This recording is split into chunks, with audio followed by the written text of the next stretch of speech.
నమస్తే, welcome to signature studios. ఇక శ్లోకాల విషయానికి వస్తే మీరు నేను తెలుసుకున్నంత వరకు, నాకు వచ్చినంత ఇన్ఫర్మేషన్ వరకు మీరు క్లాసెస్తో పాటు శ్లోకాలు కూడా నేర్పిస్తారు అనేది నేను విన్నాను. ఎలాంటి శ్లోకాలు నేర్పిస్తారు? మరి అసలు నోరే తిరగని పిల్లలు, అసలు ఈ భాష ఏమాత్రం అవగాహన లేని పిల్లలతో ఇంకొంచెం కష్టంతో కూడుకున్న పని కదా, ఎలాంటి శ్లోకాలు నేర్పిస్తారు మీరు? ఎగ్జాక్ట్లీ, మంచి ప్రశ్న వేశారు. ఇది యాక్చువల్గా పిల్లలకి నోరు తిరగటం కోసమే శ్లోకాలు నేర్పిస్తాను నేను. ఎలాంటివి నేర్పిస్తారు చెప్పు. ఇప్పుడు కొన్ని టంగ్ ట్విస్టింగ్ అంటారు కదా, అది వాళ్ళకి ఇప్పుడు వాళ్ళకి మెయిన్ ప్రాబ్లం ఎవరికైనా కూడా రాకి డాబల్కి వేస్తారు. అవును. నెక్స్ట్ తర్వాత దా సపరేట్ ప్రొనౌన్సియేషన్ లేదు వాళ్ళకి, తా సపరేట్ ప్రొనౌన్సియేషన్ లేదు. సో అవన్నీ వాళ్ళు రాసేటప్పుడు కన్ఫ్యూజ్ అవుతారు అనమాట. తాటాడాల్లో టా రాయాలా, తాతగారు తా రాయాలా అని. ఒక అబ్బాయి, నేను ఇందాక చెప్పాను కదా టీచర్స్ పిల్లల దగ్గర నేర్చుకుంటారని, వాడు ఐడెంటిఫై చేశాడు అనమాట. నేను ఏదైనా ఒక వర్డ్ చెప్పినప్పుడు తల అని చెప్పాను. తల అని చెప్పినప్పుడు వాడు అడిగిన క్వశ్చన్ ఏంటంటే, ఒక అబ్బాయి ఇజ్ ఇట్ తాతగారు తా అని అడిగాడు. ఓ నైస్, ఇదేదో బాగుంది, వీళ్ళకి క్లారిటీ ఇవ్వడానికి బాగుంది కదా అనిపించింది నాకు.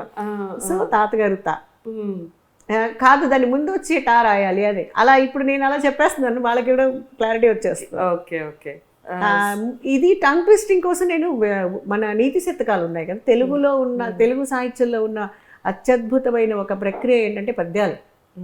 అందులోనూ శతక పద్యాలు ఉన్నాయి, నీతి శతకాలు ఉన్నాయి కదా, అవి కొన్ని వందల సంవత్సరాల క్రితం రాసినవి. ఇంకా ఎన్ని వేల సంవత్సరాల తర్వాత అయినా కూడా అదే నీతి కావాలి మనుషులకి, అందులో డౌట్ లేదు. నీతి మారదుగా, నీతి అదే చెప్తాను, అదే కావాల్సిన నీతి అదే. కాబట్టి నేను వాటిని ఎక్స్ప్లెయిన్ చేస్తూ, కొంతమంది పేరెంట్స్ మళ్ళీ సపోర్ట్ చేస్తారు పద్యాలు చెప్పేటప్పుడు. వాళ్ళు చాలా హ్యాపీ ఫీల్ అయ్యారు. ముందు వాళ్ళు అక్కడ ఎక్కువ ఇంప్రెస్ అయ్యారు.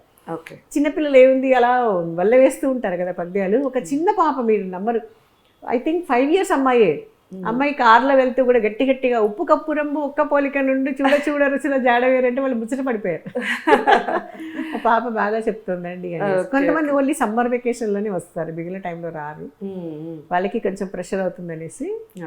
కొంతమంది రెగ్యులర్ శతకాల మీద ఎక్కువ కాన్సన్ట్రేట్ చేస్తారు. పద్యాలు చెప్తూ ఉంటాను, చిన్న చిన్న శ్లోకాలు చెప్తాను. జస్ట్ ఎలా అంటే గురు బ్రహ్మ గురు విష్ణు శుక్లాంబరధరమ. ఇప్పుడు ఒక అమ్మాయి అష్టకాలు నేర్చుకుంటోంది, మహాలక్ష్మి అష్టకం 3 ఇవ్వచ్చాయి, స్టాన్సెస్ వచ్చాయి అమ్మాయికి. ఓ నైస్. ఇంకొక అదృష్టం ఏంటంటే అమ్మాయి కొంచెం ఏకసంతాగ్రాహి. కొంతమంది పిల్లలు షార్ప్గా నేర్చుకుంటారు కదా, వాళ్ళ అమ్మ చదువుతూ ఉంటే కూడా వింటూ ఉంది. అందుకని నేను చెప్తే తొందరగా వచ్చేసింది. ఫాస్ట్గా చెప్పేస్తున్నావు, భలే చెప్పావు వైష్ణవి అంటే, మా మమ్మీ కూడా చదువుతుంది అని చెప్పింది. Okay nice.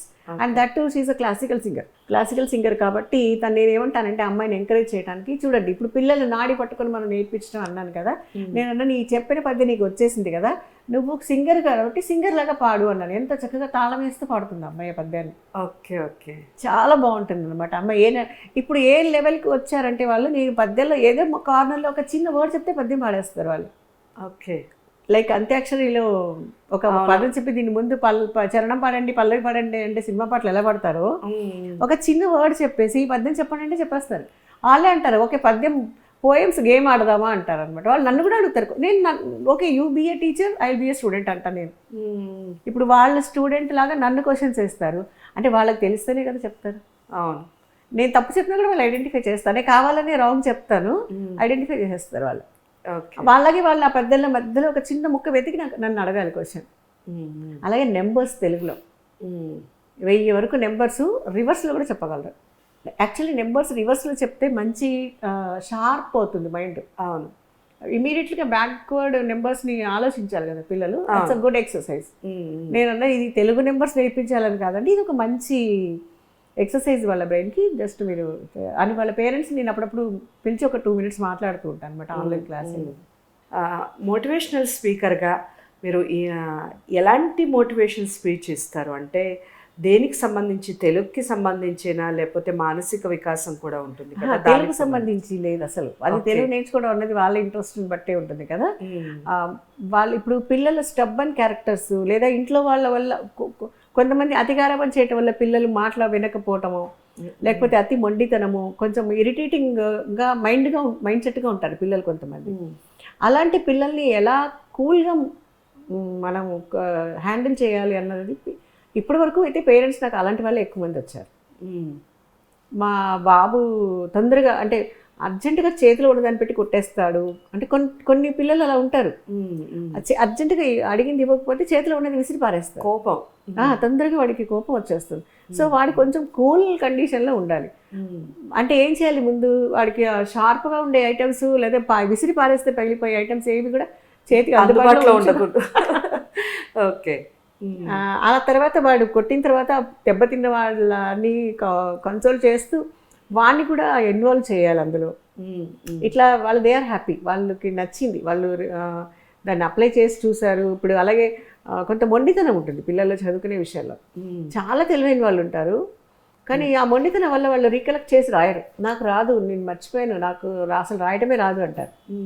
వాళ్ళని ఎలా మోల్డ్ చేస్తే రాస్తారు, ఎలా మోల్డ్ చేస్తే చదవగలుగుతారు. ఇప్పుడు నాట్ ద మ్యాటర్ ఆఫ్ ఇప్పుడు తెలుగు క్లాస్కి వస్తున్నారు, తెలుగు రాయటం గురించి కాదు కదా.